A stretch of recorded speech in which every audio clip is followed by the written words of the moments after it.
Yo, what is up guys, it's Faircat back again with another video. Today we're going to be doing a group review of Season 6, Episode 3 of Fear the Walking Dead titled Alaska and Episode 4 titled The Key.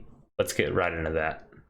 Alright guys, so I'm not the best at giving recaps, but let's just go ahead and get into and talk about some of the Episode 3 titled Alaska. We get a lot of Dwight and a lot of Al in this episode. They're out searching for the pioneers due to Virginia asking them to go do this task, whatever it was, and they start playing games and whatnot. Al is trying to find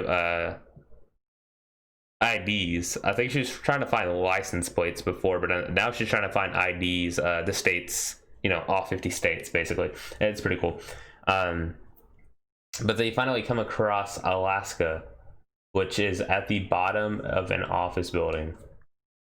And they're like, oh wow, look, Alaska. So anyways, they go into this office building because they heard on the walkie, overheard on the walkie that the CRM is going to be making a supply drop to this office building, or correct me if I'm wrong, but it's something like that. And so they travel through this office building, and once you know it, this office building is filled with disgusting walkers, rats, illness, virus, you name it, just disgusting building. And so they on their way through it, they come across a group of people who have the bubonic plague. And this is extremely interesting, and it's just like, it blew my mind that they're actually going, Fear the Walking Dead's always done stuff like this. They've done stuff where they test the theories of life, and like life in an apocalypse scenario, and it was very, very interesting. And so we get this, and it turns out that the person that they found Alaska, the dead person they found Alaska on, was one of the best friends of the group leader inside of the office. And Dwight and Al are conflicting with each other on what they should do with this group, because they're asking for Al's and Dwight's help, but Dwight wants to help them, but Al does not. Ultimately, they end up going with Al's plan, and that's where we lead to where we are with us finding out that the group leader was really good friends with Alaska. And she's like, she quotes, "We have nothing to remember them by," and Al hands her the picture ID of Alaska. So it was very, very beautiful. It was beautiful. It was a greatly written. So yeah, they decide to keep on going up to find Isabel, to try and catch Isabel, and they notice that Dwight has the bubonic plague, and they come up with the conclusion that they need to get Dwight to the hospital. They need to get him to the hospital. The hospital, right? No, they need to get him to a doctor. That's what I meant to say. They need to get him to a doctor. So, they go their separate ways, and Al ultimately decides, when she's up on the roof, she ultimately decides that she needs to help Dwight. That's what she needs to do, because she finds medicine up on the roof, or what the medicine that Dwight is going on looking for. She finds it on the roof, and she decides to let go of Isabel. And it's really great, right? I mean, you're losing something, but you're gaining something. Like you're growing your relationship with your brother-like figure, Dwight. But you're letting go of Isabel. So it's like, it's really, like I said, it's a greatly written episode. And then it turns out Al helps Dwight, and Dwight ends up finding Sherry at the end of the episode. And it's just great. It's Al sacrificed something, and Al ultimately won, but also she helped somebody else win. So it was, it was great. It was great. So let's go on to episode 4, which I just watched a little bit ago. So episode 4, here's what we get in episode 4. We get a John Dorie focused episode. We have Janice back. We see Strand. We even see Rabbi. Which I don't even know why or how he's there, but guys, we have Rabbi back because I thought Rabbi was staying at his church, but whatever. One morning, Cameron, a fellow ranger, misses his shift. John sets out with a couple more rangers to his cottage and comes upon a freshly turned Cameron wedged between the barbed wire fence, I think it was. But before John could set up a perimeter to investigate, Jenny orders her rangers to take the body away. So after that, it turns into a very, very weird game, right?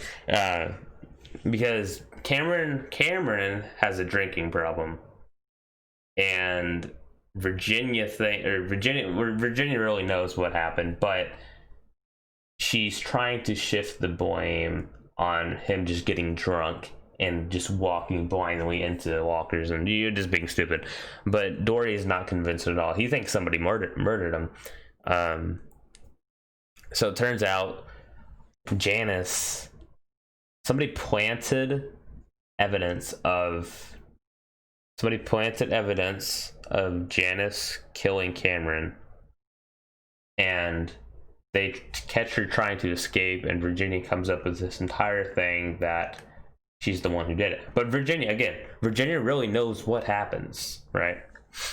So between all of this, Dorie knows, Dorie and Janice both know that she's not the one responsible, but she's been accused and planted upon. And so Dorie's curiosity kind of killed the mouse there. I mean, honestly, it's like, if he wouldn't have been curious, it pretty much would have just been fine. But now we know how corrupt and toxic. I mean, we already knew that, but Virginia is really not a good person. She has some good morals, but she's really just not a good person. So John's struggling to find out what's to actually find out what's going on.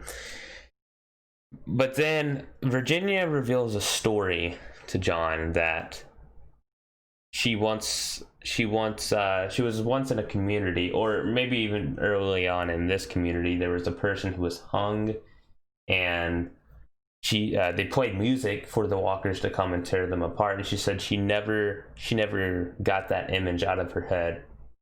So she ends up doing this to Janice. The same story that she came up with, she ends up doing to Janice.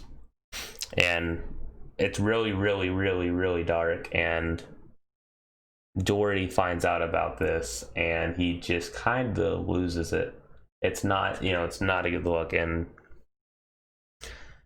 it during this, the rabbi's trying to help John, and it's cope with what's going on. In the end, however, Virginia says you're going to be rewarded greatly for what you did with Janice and catching Janice, and you protected our community, and now you're going to get rewarded. She has a weird way of going about things, guys, but we end up getting June back to Dorie. It's incredible. So Virginia literally said, all right, we're gonna take out your friend here. All right, we're just gonna we're gonna plant evidence on her, we're gonna kill her, and then we're gonna give you back your wife. Okay, pretty cool, right? So okay, let me just compare these episodes real quick, guys, because I don't want to make this too long, because I'm not really good at recapping stuff, I'm going to be honest with you guys. But both episodes were amazing. Both episodes were completely great. Like, both at least an 8 out of 10. Both easy.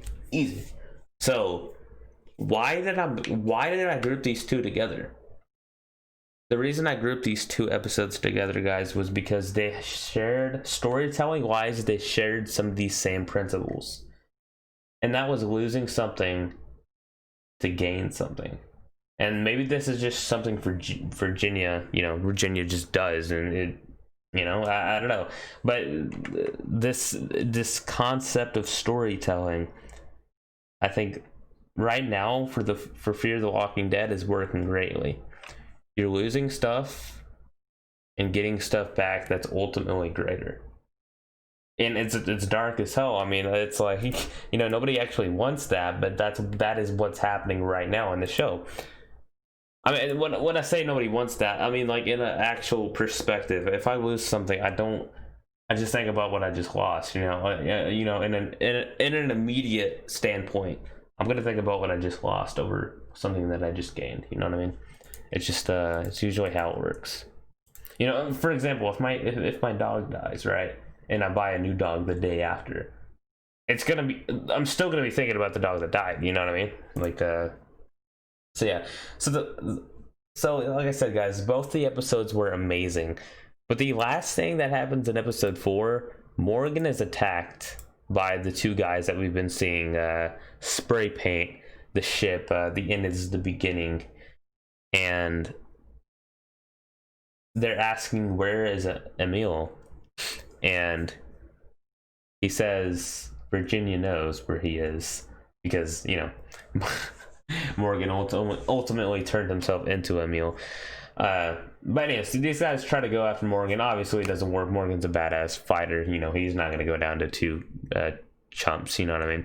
So he has to kill these guys, and he says, what the hell do you unlock to the key? Because they're going after the key and they see it on his neck. So yeah, guys, like I said, great episodes. Storytelling, this season has been tremendous, guys. This has been a better season than, it's been a better season than season 7 and 8 of The Walking Dead. I mean, let's be honest, guys. It's been a great season. All 4 episodes so far, fire. So anyways, guys, go check it out. And yeah, we're gonna be back for episode 5 next week. But yeah, now I'm gonna go shoot some more videos. This is Bearcat signing out.